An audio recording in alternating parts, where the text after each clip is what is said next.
welcome to Nightward Echo. Tonight, we descend into 5 disturbing true California town horror stories, places where the map ends and something else begins. Almost 90% of you listen and vanish without subscribing. Don't be one of them. Join the darkness. Subscribe now. Kill the lights. Silence the world. And let's begin. My name's Raymond Coulter. I'm from Farmington, California, and I work as a maintenance tech. I woke up that morning at 6 because my window unit rattled again, and I made oatmeal because the milk was gone, and pulled on the blue shirt the company gave me last year.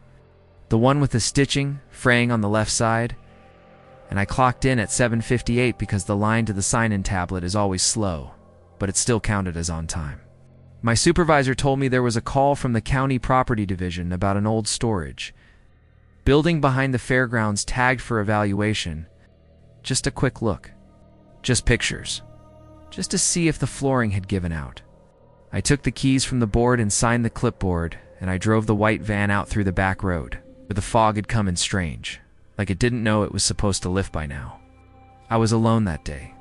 It was supposed to be a short job. One shift. In and out, I swear to God, it all felt normal. The radio worked.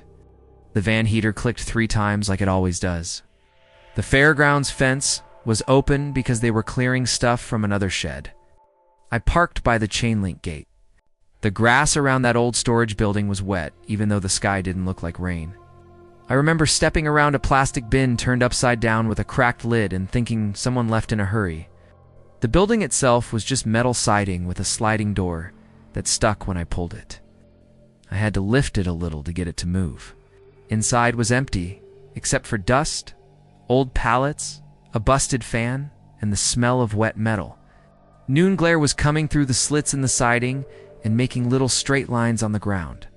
Heat shimmer made the air look like it was moving even though there was no breeze. I took pictures like they told me. Floor corners, support beams, back wall. I noticed the wrong thing when I walked toward the far end. The pallets were in a different place than when I came in. I didn't hear them move. I didn't see them move. They were just closer to the center now. I thought maybe I misremembered. Maybe I wasn't paying attention. I told myself to stay calm and finish. It wasn't a big building. Nothing strange should have been happening. I kept the light from my phone pointed down the whole time because the ceiling bulbs were dead. And at first I just thought maybe the light angle made me second guess. It was when I walked back to the front door that I heard something shift behind me. Not loud, just a scrape. Like something wooden sliding an inch. I turned fast and it was the back left pallet tilted against the wall. I swear it had been flat before. I stood there trying to convince myself I was mixing up what I saw earlier. I said out loud, "All right, man, just finish." And my voice didn't sound like it belonged in there. It felt too small. Too soft. The building swallowed it. I took pictures of the roofline next, and when I crouched to check the lower frame, something changed behind me again. Not in sound this time, but in feel. The air shifted, like someone walked from one side of the room to the other, but I didn't see anybody. I stood up too quick and hit my shoulder on the frame, and I said, "Wait, no, it wasn't then. It was earlier." It's because I was trying to talk myself through the timeline, so I wouldn't think about what the air felt like. When I checked the photos on my phone, I think that some of them didn't match where I was standing. I mean, the angle was right, but the background wasn't. A pallet in one photo was missing in the next, even though I didn't move more than a foot. A stain on the floor had shifted shape. I thought maybe the lens was catching glare wrong. I stepped back toward the center, and the dust looked like someone had walked through it. Not footsteps. Just a dragging line that curved to the corner and back again. I walked fast to the door because I wanted air. Real air, not that warm metallic air. The door wasn't where it was supposed to be. I mean, I was standing where the door should have been. I could see daylight on the floor. I could see the bright strip from outside. But the actual door frame had slid 3 feet to the right. I looked at it, and my heart started pounding so hard, I felt it in my throat. I walked to the frame and put my hand on it, and it felt like the whole structure was humming. Not loud, Just a vibration under the metal. I swear to God, the middle of the room felt different the next time I turned back. The pallets were in a circle now. I didn't hear them move. I didn't see them move. They were just arranged like someone planned it. I didn't walk toward them. I stayed by the shifted doorframe because that was at least something I recognized, even if it wasn't where it belonged. I kept my eyes on the pallets, and the dust trail curved again, like something tracing a new path. My phone buzzed with a low battery warning, and the whole building felt darker when the screen dimmed. Noon glare shouldn't dim like that. I checked the time and it said 2:14, even though I knew I hadn't been inside more than maybe 40 minutes. My watch said 12:40. I tapped it. It didn't change. When I looked up again, the pallets were stacked in a tower shape, too balanced, too exact. One tilt away from falling, but they didn't fall. I told myself to walk straight to the door and not look back. When I stepped forward, the floor didn't sound like it had earlier. Before, it sounded empty and hollow. Now it sounded like I was walking on boards over something. And the dust lines on the ground weren't lines anymore. They were shapes. Not symbols or anything, just shapes that made no sense but looked intentional. I said, "I'm leaving now," out loud, because I needed to hear something human. Behind me, something shifted again. Not a footstep. Not breathing. Just the space moved. I felt the whole back half of the room get closer, even though nothing touched me. I walked faster. The doorframe shifted again while I was moving. This time it slid left instead of right. I felt panic hit so hard, I almost lost balance. I reached out and touched the metal siding and kept moving along it until my hand hit the real door edge. I shoved it open and daylight flooded in so bright I had to blink. When I stepped out, the grass wasn't wet anymore. The fog was gone. The sun was lower than it should have been. I walked to the van without turning around. I didn't want to see if the door was in the same place. I started the engine and the clock said 5:07. My watch said 1:12. I drove away shaking so hard my knee bounced the whole time. When I got back to the yard, my supervisor asked if I got the pictures, and I said, "Yeah," but when I checked my phone, the photos were just gray squares. Every single one. I don't go near that fairground road now. If the van route tries to take me close, I reroute. I don't care if it adds time. At night, I keep thinking about that doorframe sliding like it wasn't attached to anything. I still feel that shift in the air sometimes when I'm alone in a room. I lost hours that day, and I don't know where they went. The building was supposed to be evaluated and cleared last month, but the county said the location request never came through. They told me there was no assignment logged for that day. No key checked out. No clipboard signature. Something stayed with me. Not a thing. Just the sense that a room can move when you aren't looking. And sometimes when I turn off a light in my apartment and step out, I feel the air behind me shift like something rearranged itself because I wasn't watching. I don't go back to that packing shed. My name's Ricky Alameda. I'm from Dos Palos out near the fields. And I work as a forklift hand at the Apple packing shed. I got up that morning same as always. Man, I swear to God I didn't feel anything strange yet. I had the same cereal, the same dented thermos, filled with that weak coffee that tastes like metal. Pulled on the same work shirt with the missing button. I checked the time twice because I always do that. 6:42 a.m. I got to the shed by 6:59. Clocked in at 7 sharp.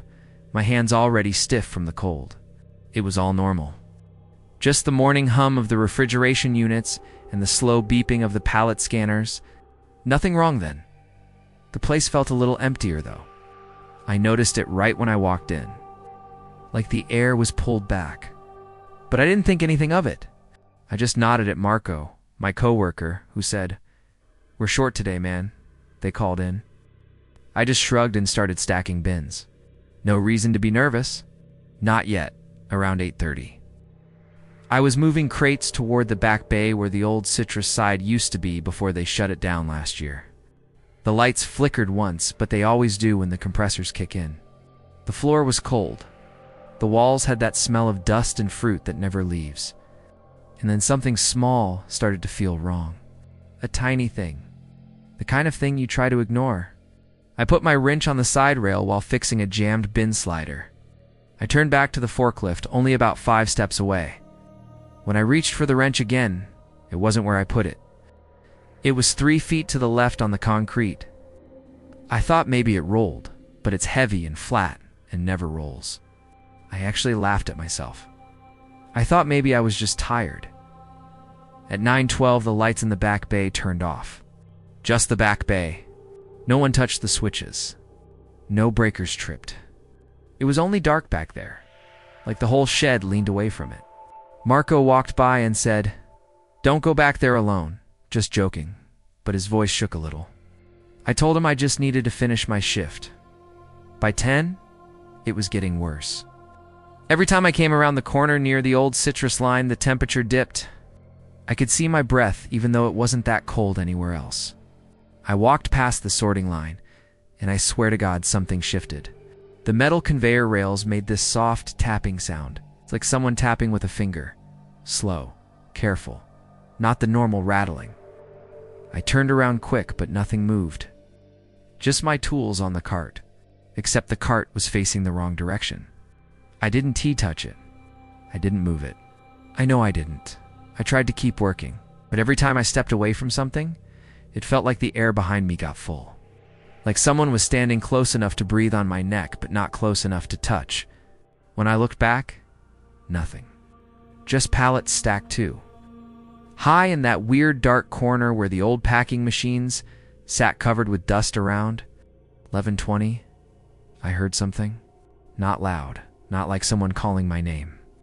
Just a small sound from nowhere, like a box shifting on its own. A soft scrape.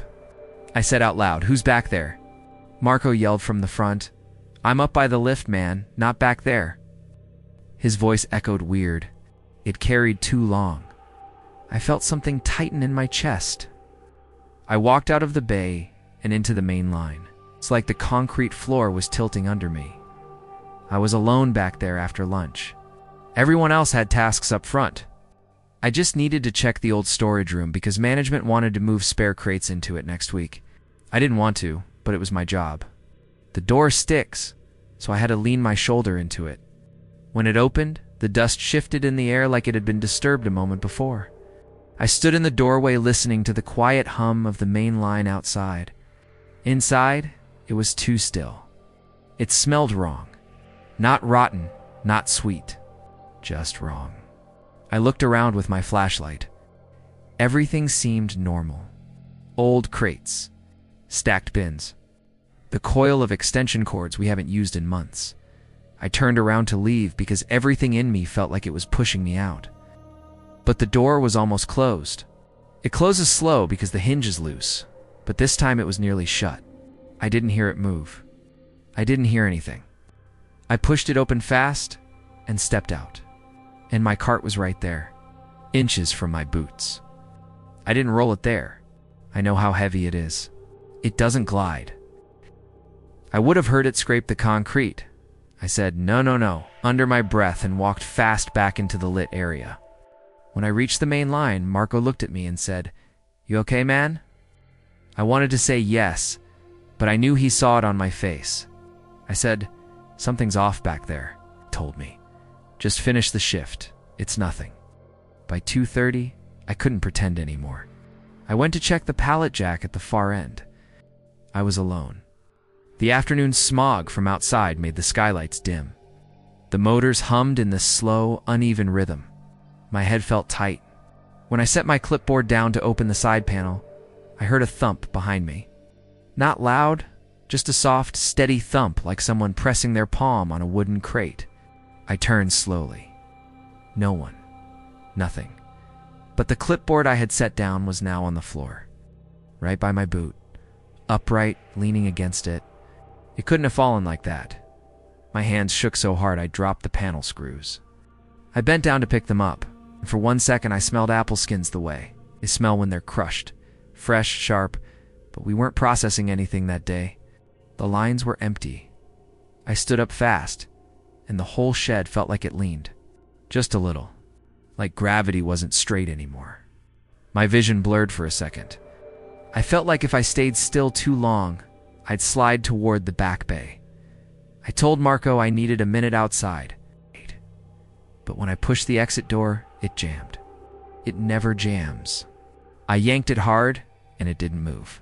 I actually felt panic rise in my throat. I stepped back, looked at it, blinked once, and then it opened easy.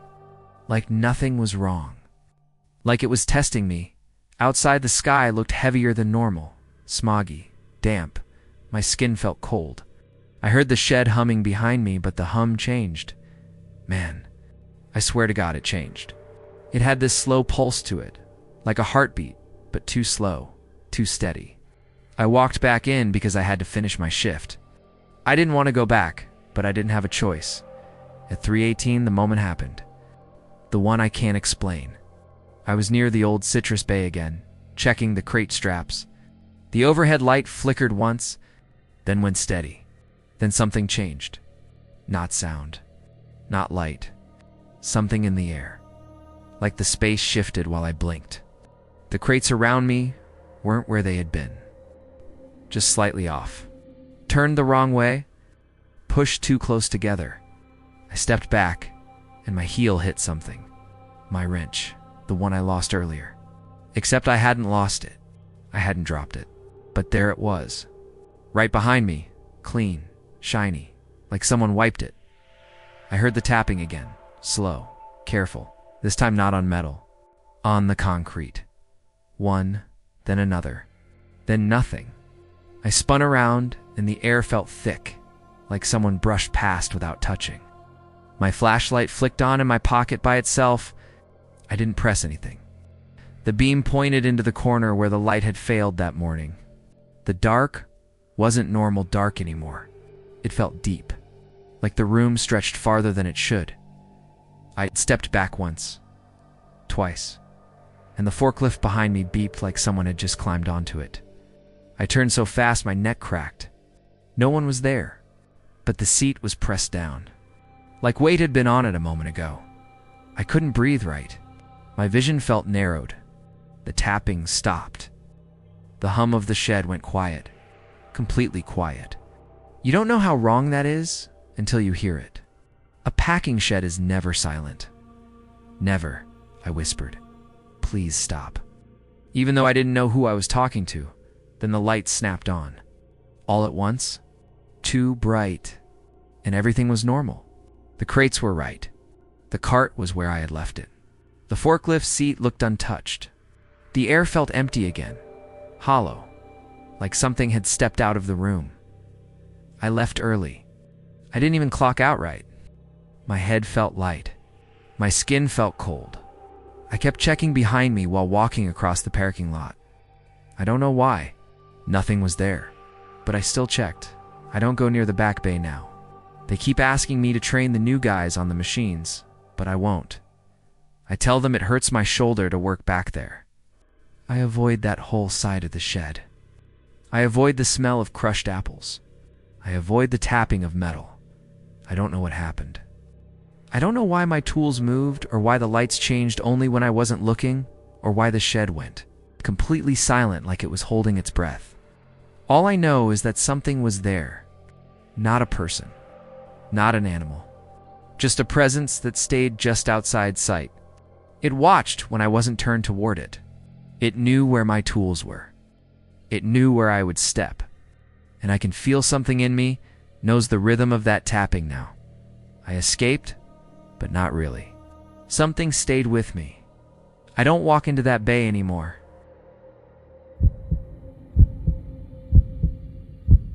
I don't work that shift anymore. My name's Evan Rouleau.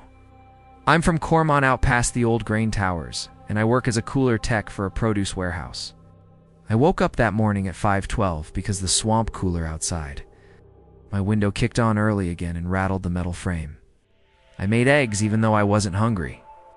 I put on the shirt with my name patch crooked because the thread tore the night before. I clocked in at 6:58 because the punch clock sticks at the top and you have to hit the side with your palm. The air inside the loading bay had that cold sting from the machines running non-stop since the night crew left. It was a normal day. I kept telling myself that all day. Just another shift in the insulated rooms behind the rolling doors where the pallets line up like frozen walls. The place I work is big, but quiet in the mornings. Forklifts parked. Only 2 other techs on day shift. Everyone else shows up at 8. I was alone for those first minutes, and I liked that. The cooler fans hummed steady. You hear it in your teeth after a while. I checked the first 2 compressors and wrote down the temps, even though the ink kept skipping because the cold makes the pens act up. At 7:14, I walked into cooler 3, and the first thing that bothered me was the light. It should have been that steady white. Instead, it had that faint pulse like someone touching the switch, even though no one was there. I stood under it for a second. It stopped. I told myself it was normal. Just a loose ballast. Happens all the time. I noted it, but I didn't fix it yet because my hands were stiff and I wanted to warm them up first. I finished the paperwork and went to the supply cage to get the small ladder. That cage has a dead spot where your radio cuts out. Every shift knows about it. I stepped in and felt it right away. The air getting thick. Not colder. Just still. I grabbed the ladder and the meter and backed out quick because the stillness got under my skin. When I came out, the humming from the coolers felt louder than normal. It ran like it had a new rhythm. I shook it off. I swear to God I tried to shake it off. At 7:42, I went back to cooler 3 and the light looked fine again. I climbed the ladder.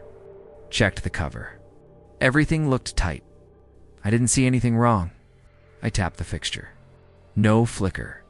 I remember thinking maybe I imagined the pulse. Maybe I was still half asleep. Then I stepped down and froze because the clipboard I had left by the door was now leaning against a pallet 20 feet deeper in the room. No one else was in there. I said out loud, real low, "Man, did I put that there because I needed to hear my own voice." It echoed off the metal walls. I walked over slow, picked it up, checked the sheet. My notes were there. No extra marks. Nothing changed. The hum got louder again. I didn't want to be in that room, so I walked out fast. When I got into the hallway, the radio clicked even though no one called me. Just one sharp click. Then silence. I answered anyway. "Daytech here." No answer. I went to cooler 2 to check the pressure lines. Everything normal? Nothing weird. I started calming down. I even laughed to myself, thinking I was just tired. Around 8:10, I saw my coworker Roland walking in. He scanned the bay, nodded, and said, "You hear someone calling earlier?" And I felt my stomach drop. I didn't tell him anything. I just said maybe dispatch messed up. Roland went toward the forklifts. I stayed by the test bench, trying not to think about the clipboard. The shift felt slow. I moved between rooms, checking gauges. Around 9:30, something changed. I was in cooler 5. The temperature readout didn't match the ambient. Off by 6 degrees. That never happens. The probe sits deep and steady. I tapped the screen. Nothing. I checked the meter directly on the line, and the reading synced to the screen, which meant the ambient reading was wrong. It said the room was warmer, but my skin felt colder. I looked around and noticed the plastic strips on the far door swaying like someone had just walked through. Only that door leads to the packaging lane, and that lane was empty. I walked toward it. The strip stopped moving before I got halfway. At this point, my heart was running. I kept telling myself there was a draft. Maybe a forklift passed by. Maybe someone cut through without signing in. Then the radio popped again with one short sound. Not static. Just a tiny breath like someone close to the mic but not talking. I answered again. Copy. No reply. When I stepped out of cooler 5, something felt wrong with the hallway angle. I know that place. I walk it every day. It felt longer, like it had more space than it should. I walked it anyway. I needed to get to the panel room to log the reading issue. I walked, and the walls sounded different. Footsteps usually bounced tight. This time, they felt swallowed. I swear to God I stopped and turned around because I thought someone was behind me, but no one was there. The overhead lights buzzed. I looked at the clock. The clock read 9:41. It should have been around 9:48 at that point. I shook my wristwatch. It said 9:49. Both clocks never disagree. My voice cracked when I called Roland on the radio. He answered after a long second. Yeah, I asked where he was. He said, loading bay. I said okay and hung up fast because hearing his voice made me feel like I had been gone longer than I thought. I walked toward the panel room, and for a second it felt like the hallway shifted. Not moved. Just shifted. I blinked hard. It looked normal again. I kept moving. At 10:04, everything tore open. I reached the panel room door and opened it. The lights inside were off. That room always has the lights on. I stepped in, and the temperature felt wrong. Too warm. Like the fans had stopped, but I could still hear them outside. I reached for the switch, and the moment I touched it, my radio crackled and a voice I did not know said, "Do not turn around." Calm, soft. I froze. I swear to God, I stopped breathing. The fans outside changed pitch again. The room felt crowded even though I was alone. I could feel something like a presence, but not a person presence. More like the air itself was watching. My hand shook so bad I knocked a wrench off the shelf. It hit the floor and rang out hard. The voice came again, but quieter. "Still behind you?" I did not turn around. I kept my hand on the switch, but I couldn't move it. My mind was stuck between running and collapsing. I thought maybe Roland was messing with me, but the voice wasn't his. It had no breath in it. No tone. Just words. I backed up slow until I felt the door frame. I didn't turn. I stepped out, still facing forward. My heart was pounding so loud, I felt it in my throat. When I cleared the doorway, the lights in the hallway flickered all at once, then stopped. I ran. I didn't even think. I ran until I saw Roland lifting boxes in the bay. He looked at me like I was sick. He said, "Man, you look pale." Couldn't talk. I just shook my head. I checked the clock. It said 10:22. My shift had holes in it. I don't know how long I was in that hallway. I don't know how long I stood in the panel room. I didn't tell Roland anything. I went through the motions until lunch. At 12:01, I sat outside by the pallets stacked with shrink wrap. The sun felt wrong too. Like I was seeing it after missing something important. After lunch, I kept close to Roland. I didn't go back to cooler 3 or 5. I didn't go near the panel room. I checked the outside units even though that wasn't my assignment. I needed fresh air. The whole afternoon felt like it dragged sideways. I kept thinking I heard footsteps behind me, even when I was outside. Once, when I bent to check a pipe wrap, a tool rolled across the concrete toward my boot. A nut driver. From the inside bench, no way it should be outside. I didn't T-touch it. I just stepped back. At 3:46, the shift ended. I clocked out at 3:49. My hands were shaking so bad I missed the card slot on the first try. When I walked to my truck, the world looked normal, but it didn't feel normal. I kept glancing in the side mirrors to make sure nothing was sitting in the back. I drove home slow because every shadow on the roadside felt too tall. At home, my neighbor asked how work was, and I said fine, because I didn't know how to start explaining any of it. That night, I woke up twice, thinking my radio was clicking, even though it was. Locked in my toolbox in the truck, I checked the front door 3 times. I kept feeling like someone was in the next room when I walked out of it. Not footsteps. Just that sense of air shifting around something. I don't work that shift anymore. I asked for the afternoon schedule, and they let me switch. I can't go into cooler 3 without feeling my skin crawl. I can't step near the panel room. I keep thinking about that voice and how calm it sounded. I don't know what happened inside those hallways. I don't know why the clocks didn't match. I don't know how the clipboard moved or how the tool rolled outside. All I know is something was watching me in that room. Not a person. Not anything I can name. Something that fills the space when you look away. I escaped, but I feel marked. I feel like I walked into something I wasn't supposed to see. I feel like it noticed. And every time I leave a room in my house, every time I walk out and come back in, I feel like the space isn't always the same. And I never turn around too quickly anymore because I don't want to hear that voice again.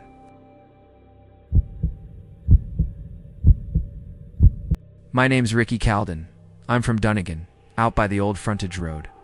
And I work as a floor tech in a distribution warehouse. I'm trying to say this steady, man. I'm trying. But I haven't slept right since it happened, and every time. I close my eyes, the lights do that thing again, that soft breathing thing. It takes me right back to the concrete floor that still feels warm under my boots when I think about it. I woke up that morning like any other oatmeal, one slice of toast. I tied the laces on my work shoes twice because they were getting loose from the glue wearing out, and I checked the time on my phone. 2:56 p.m. because my shift started at 4. I always clock in early because the line lead doesn't like when people come rushing in at the last second. The warehouse sits behind a set of tomato fields nobody really tends anymore. There's this long gravel lane with busted lights on one side, and every time the wind hits them, they rattle like coins in a dryer. I parked in my usual spot, right up against the side fence, and walked in past the receiving dock. The lights in there never shut off and have this dim hum that makes your jaw buzz if you stand under them for too long. I remember thinking it was a normal day, nothing special. I grabbed my badge, scanned in, and the machine chirped like always.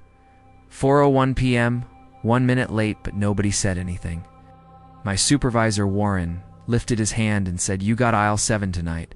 Start with the back end, the rearranging stock." He always talked like his voice had gravel in it. Nothing strange. Nothing wrong. I put my gloves on, pulled my card out, and went to aisle 7, which is one of the quieter aisles, the one where they keep the returns. It smelled like cardboard and some kind of dusty plastic. I'd been working about an hour when the first wrong detail hit me. I bent down to pick a strap off the floor, and the lights above me dipped, not flickered. Dipped like something heavy had leaned on the power line. I froze there for a second, waiting for the backup unit to kick in, but everything went stable again. I told myself it was nothing, that the heat out back always messed with the wiring. The air felt warm around my shoulders, like a dryer vent was aimed at me. I kept sweeping. I heard wheels turning on the floor like someone pushing a pallet. "Jack," and I called out Warren, "that you..." But it stopped before I even finished the sentence. I listened for a second, holding my breath. And the aisle stayed quiet the way big places do, like they're listening to you back. About half an hour later, I was stacking the blue bins near the fire exit when I noticed something else. The bins were wrong. I don't mean the color or the shape, I just mean the way they were sitting. I knew I had left 2 stacks on the left side of the wall earlier. Now there were 3 stacks, all even, all lined up perfectly.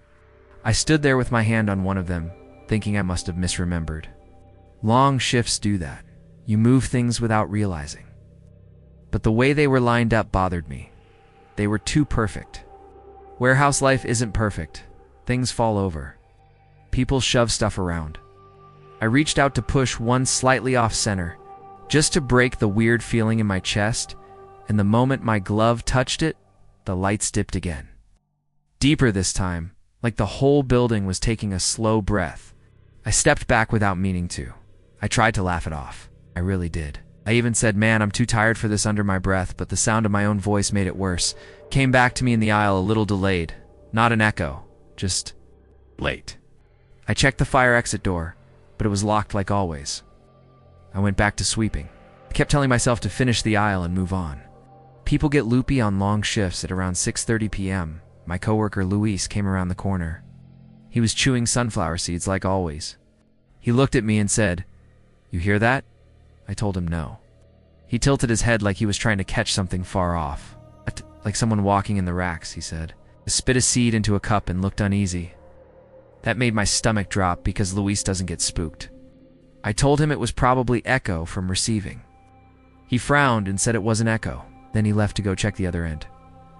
I didn't want to be alone anymore, so I pushed my cart faster. I was stacking boxes when I felt the air shift again. Warmer. Close. Like someone standing right behind you but not moving.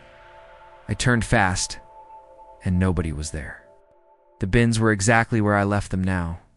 But one of the box cutters that had been inside my cart was suddenly on the floor. Blade closed, just sitting there like someone placed it gently. We don't leave tools lying around. It's one of Warren's rules. I bent down to pick it up, and before my fingers reached it, the lights went out completely for maybe half a second. When they came back on, I was still crouched down, but the box cutter wasn't there anymore. Not on the floor. Not in my cart, not anywhere. I felt this tight pull in my chest. I stood up too fast and nearly knocked my cart over. I walked out of aisle 7 and looked for someone. Anyone. But the warehouse was empty except for the low hum of the conveyors far off. I checked the break room. Empty. I checked shipping. Nobody. My phone buzzed. It was a text from Louise. Come to 12, but the time stamp was wrong. It said it was from 10 minutes before I'd even seen him. I walked toward aisle 12 anyway. My steps sounded too loud, like the floor was amplifying them. When I turned into aisle 12, everything felt wrong in a way I can't explain right. The air wasn't warm anymore. It was still heavy. The racks looked taller than usual, stretching up so far the lights didn't hit the top shelves. I called out Luis, and it came back to me twisted, not like an echo, but like someone else said it a fraction after me. I felt the hair on my neck rise. I took one step forward. The lights above me flicked, just once. When they came back steady, the aisle behind me didn't look the same. The bins were gone. The yellow tape marks on the floor were different, like I had stepped into a different part of the warehouse without moving. I backed up fast. A heel hit something metal, and I spun around ready to see a pallet or a dolly, but it was my cart. Except it wasn't where I left it. I heard footsteps then, soft, slow, coming down the aisle in a rhythm that didn't match my breathing. I tried to see around the corner, but no shape appeared, just the sound. Getting closer, whispered Luis. Man, if that's you, knock it off. But the footsteps stopped the second I said it. The silence felt too complete. I reached for my radio, but it wasn't on my belt anymore. I don't remember taking it off. My hands were shaking so bad, I almost dropped my phone when I tried to turn the flashlight on. The screen flickered and wouldn't stay lit. Every time it blinked off the aisle, looked a little different when it came back. Boxes shifted, pallets moved an inch, the air getting warmer again. Then the climax hit, all at once. The entire row of overhead lights flashed bright white, like a camera going off, and stayed bright for a full breath, and in that breath I saw everything wrong. The racks weren't straight. They were angled inward, like the aisle was narrowing. The floor lines didn't match. And for a second, one fast second, I saw a shape at the far end. Not a figure, not a person, just the suggestion of someone standing there where the lights didn't reach. The moment the brightness faded, the shape wasn't there anymore, but the feeling of being watched didn't leave. It pressed on me so heavy, I couldn't breathe right. I ran. I didn't even care if I dropped things. I just ran toward receiving, because that was the only place that ever felt normal. When I burst out into the front lane, the air was cool, and the evening light was still coming through the loading dock windows. My phone said 4:47 p.m. I'd been on the floor. Almost 3 hours, but the clock said I had only been inside less than an hour. I checked my badge history later and it confirmed it. 2 scans. 1 in, 1 out. 50 minutes apart. But I remember the feel of the broom handle. I remember Louis talking to me. I remember the warm air and the bins and the lights dipping. It all happened. Felt long, real, but the records won't match. I don't work that shift anymore. I asked for days. I told them it was for family reasons, but that wasn't the truth. Truth is, I can't walk into that building at night without feeling the lights watching. I avoid the tomato fields now. I even take the long way around town so I don't pass the frontage road. My sleep hasn't been right since. Sometimes when I'm home and I turn away from the kitchen light, when I turn back, it feels like it's a little too bright or a little too dim, like something is adjusting itself when I'm not looking. I keep checking my tools too. I line them up on the counter, and some mornings, they're shifted just slightly, like someone tried to put them back, but didn't remember where they went. I got out, but something stayed with me. And every time the lights dip, even for a second, my stomach tightens, and I swear to God I hear those footsteps starting again somewhere behind me. My name's Darren Munoz. I'm from Livermore Station, and I work as a laundry tech on the night shift. I woke up that day at 1 in the afternoon because my shift started at 6. That's the only way to not feel like I'm walking underwater. I made scrambled eggs that stuck to the pan again. put on the same gray work shirt with the stitched patch that's starting to peel. Checked the time on my phone twice, even though it never changes. And rode my old bike across the base roads toward the hospital building because the air was warm and flat. I clocked in at 5:58 p.m., the display blinking like it always does. The hallway smelled like heated plastic from the dryers. I felt normal. I really did. I said evening to Clara, my supervisor, and she said, "You're early again?" And I said, "Only by 2 minutes." And she said, "No. It's more than that." And I didn't get what she meant, but she walked away before I could ask. I sat down on the little rolling stool we keep by the folding table and tied the lace that always slips on my left shoe. And everything felt exactly like 100 other nights I worked there. I started my rounds the same way. I always do, the linen carts first. Then the soiled bins near the back, then the chute room. The chute room always has a hum to it from the air vents. And when it's quiet in the building, the hum turns into something almost like a tone. At first that night, nothing was wrong. The heat from the dryers hit my face the moment I pushed the door open. And I took a breath like I always do because that's how you know the machines are running right. I remember I reached for the cart, the metal one with the dented side, and that's when the first little thing landed wrong. The cart was already full of folded blankets. It shouldn't have been. I was supposed to process that load, not arrive to find it already done. I called out, "Anyone in here?" But the room stayed the same. Warm, loud, empty. I told myself Clara probably stepped in and did a load to help. But she never does that because she's always busy with the inventory sheet. I kept moving. I picked up the stack anyway because sometimes the night just goes weird and you don't think too hard. I turned toward the shelves to put everything down, and that's when I saw the blankets again. The same blankets. The same folds. The same angle where one corner is never straight because the fabric pulls tight. They were already on the shelf. I held the pile in my arms so hard my fingers hurt, and I stared because the pattern didn't make sense. I looked from the shelf to the cart and back, and my mind wouldn't line up the moments right. It felt like I had done something twice. Or something had done it for me before I got there. I put the stack down anyway and tried to brush off the feeling because you can't stop the shift. Just because your thoughts go sideways. I pushed the empty cart out of the room and down the hall.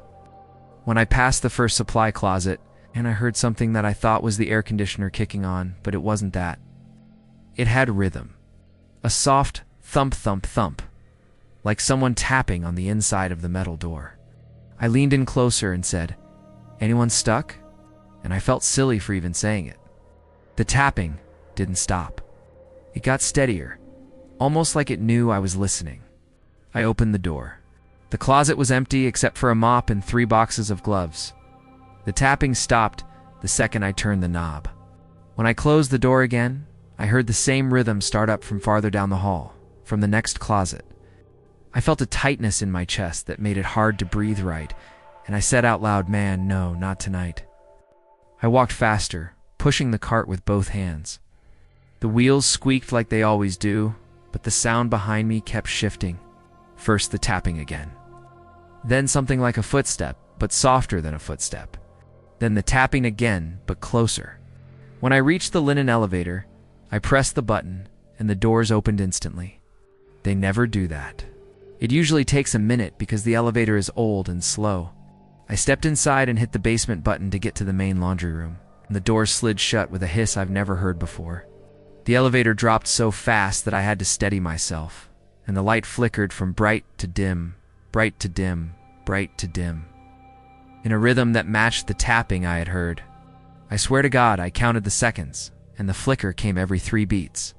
I said, "Stop," under my breath, like I was talking to a person standing beside me. And for one moment the light froze, steady and white. And then the elevator stopped so suddenly, the cart rolled into my leg. I stepped out into the basement hallway. The air felt cooler than usual, almost damp. The overhead lights buzzed, and the shadows on the floor didn't look like shadows that belonged to anything. They stretched in a way shadows don't stretch. I headed toward the laundry room, but halfway there I stopped because something caught my eye on the floor. A glove, one of ours, white cotton. folded. Not dropped. Folded. Same way all the blankets were folded. Same angle. Same crease line. I bent down slowly, and when I picked it up, I felt the fabric still warm, like someone had just held it. My throat tightened, and I backed away because the glove wasn't supposed to be there, not like that, not that warm. I placed it on the nearest cart and stepped back, and when I turned the corner into the laundry room, everything went wrong at once. The dryers were running, all of them, but none of them were loaded. The doors were open, spinning empty, making a soft hump sound in perfect sync like someone lined them up to make a pattern. The overhead light flickered again, not fast, not random, but steady. 3 short flickers, 1 long. 3 short, 1 long. Over and over. I looked down at my watch to check the time because I felt like I had been there longer than I thought, and the watch face wasn't showing the right numbers. It showed the same minute repeating again and again, 6:14, even though I'd been working for at least half an hour. The second hand wasn't moving. The ticking had stopped. The watch still hummed against my wrist like something inside it was trying to start again. I whispered, "Wait, no, it wasn't then," without even knowing what I meant. I stepped forward, and that's when I saw the folding table. There were stacks of linens on it. Perfect stacks. Perfect height. Perfect spacing. 6 stacks. Then another 6 behind them. Then another 6 behind those. Same pattern. Same shape. Same shadows under them. I felt a warmth on the back of my neck like someone breathing close. But I didn't turn around because something inside me said not to. I kept walking backward instead, staring at those stacks because the more I looked, the more I felt the pattern tightening around me like a loop. I said, "Who's here?" My voice cracked. No one answered. The dryers slowed all at once. Every drum that had been spinning stopped in the same position, doors facing the same angle, metal glinting in the same way. I felt something shift in the air, like the whole room held its breath. And then the table changed. The stacks rearranged themselves without moving. The front row became the back row, but I didn't see them move. They were just different when I blinked. I backed into the doorway, shaking so hard I almost dropped my keys. My body felt wrong, like I wasn't standing the way I thought I was. I closed my eyes for 1 second, and when I opened them, the pattern was closer. Half the stacks were on the floor now, lined up with the tiles, every edge touching a line. Every shadow matched to the fluorescent lights perfectly. And the tapping started again inside the room this time, coming from behind the biggest dryer. I said, "No, no, no," and I ran. I left the cart. I left the glove. I left the table. I ran past the supply closets, even though I heard the tapping following me from door to door, like it knew where I was headed. I hit the elevator button, and it didn't open this time. I didn't wait. I took the stairs 2 at a time, breathing in quick, broken breaths. And when I reached the main floor hallway, I almost fell because the lights up there were steady again, and the air didn't feel wrong anymore. Clara was standing near the wall with the clipboard, and she said, "You're way early." And I said, "What?" And she pointed at the clock on the wall. It said 6:02 p.m. I had only been clocked in for 4 minutes. I stared at the clock, then at my watch, which showed the right time again. Seconds moving normally. I told her I didn't feel well. She said, "Go home and rest," and she didn't even look up from her sheet. I walked out into the warm night air, shaking so hard the bike pedals slipped under my feet. When I got home, I sat on the edge of my bed and tried to remember everything that happened, but my mind kept mixing the order. I tried writing it down, but the words lost their place on the page. I tried to think about the patterns. Thinking about them made my head hurt, like something was pushing back. It's been 3 days. I still can't go near the laundry room. I called Clara and asked for a different shift. And she said, "You never finished your first one," said. I did, but she insisted. "You went home for minutes after clocking in." I don't know how to explain missing time when I was awake. I don't know why I still hear that tapping in my left ear when the room gets quiet. I keep checking my closet because the shadows under the shelves sometimes look too even, too lined up. And last night when I came home, I found a folded glove on my kitchen table. Same fold, same angle. Warm when I touched it. I don't work that shift anymore.